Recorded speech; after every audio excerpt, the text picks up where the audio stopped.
Hey everyone, it's Phoebe and welcome back to TradingKey. Today, we're stepping away from equities to address a massive anomaly. Over the past few weeks, conflict has escalated in the Middle East. Shipping lanes have been disrupted as oil prices continue to surge. By every traditional rulebook, gold should be mooning, but instead, it's in a free fall. Just back in late January, gold was at an all-time high of 5,006. Yet recently, on March 23rd, it touched a low of 4,001. In less than 2 months, gold has evaporated over 26% of its value, marking the most brutal sell-off since 1983. Meanwhile, oil is up in the greens. Today, we're going to answer one big question. What does this crash actually tell us?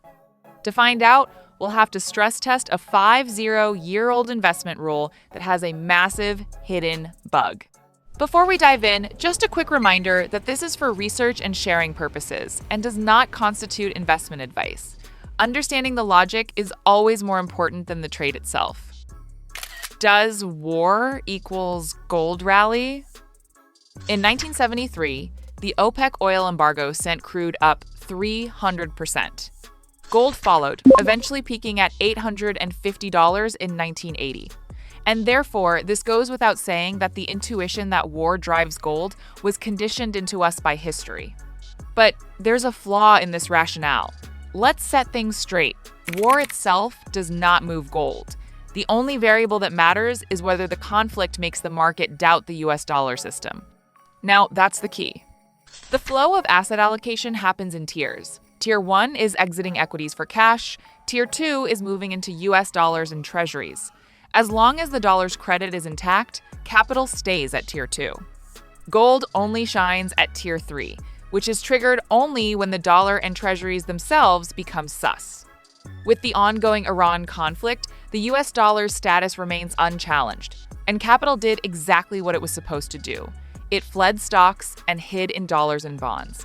Back in 1973, the foundation of the dollar was rotting because the Bretton Woods system had just collapsed. Today, however, the dollar index is still climbing. So gold isn't broken, it's just that the core condition for a Tier 3 flight hasn't been met. The 6 dominoes crushing gold prices. If the lack of a Tier 3 trigger explains why gold didn't rise, then what explains a 26% crash? That, my friends, was caused by a series of 6 factors tipping over just like a stack of dominoes. First, the oil spike. With 20% of global oil passing through the Strait of Hormuz, shipping insurance vanished and tankers diverted. Brent crude surged from $76 to nearly $120. This immediately tipped the second domino, inflation expectations. Energy is the fastest transmission mechanism for inflation, and the market priced this in instantly. This led to the third domino. The Fed was cornered. Any hopes of early 2026 rate cuts evaporated, as the latest dot plot signaled a much tighter path. This triggered the fourth and most overlooked domino, the opportunity cost. Gold pays no yield. When the Fed locks rates between 3.5 and 3.75%, holding gold means forfeiting a guaranteed risk-free return. High real interest rates are poison for gold. The fifth domino is the strong dollar. Higher rate expectations made the greenback the most attractive asset on Earth.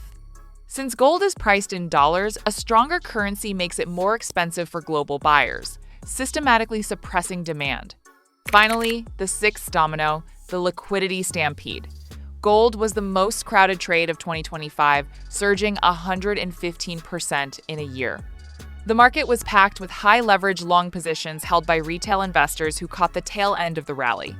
So when the $5,000 level broke, stop-loss orders were triggered, leading to margin calls and forced liquidations. Central banks are flickering.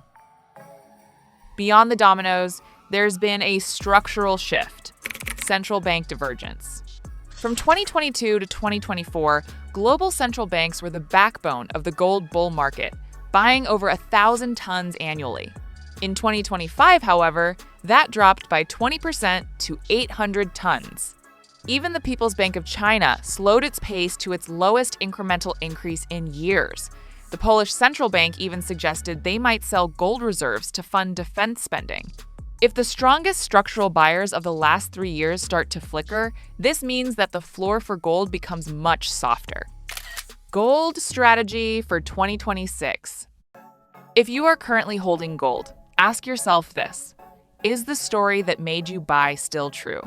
If your thesis was based on long-term dollar credit weakening, U.S. fiscal deficits hitting 100% of GDP, and the eventual inevitability of Fed cuts, then your thesis is still intact. None of those macro trends have reversed.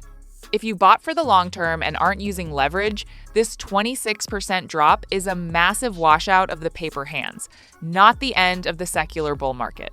However, if you are over-leveraged or need liquidity, cutting to survive the volatility is only logical. For those looking to buy the dip, realize that you aren't betting on gold's long-term value, but that the market has found a floor. The variables suppressing gold have not dissipated yet.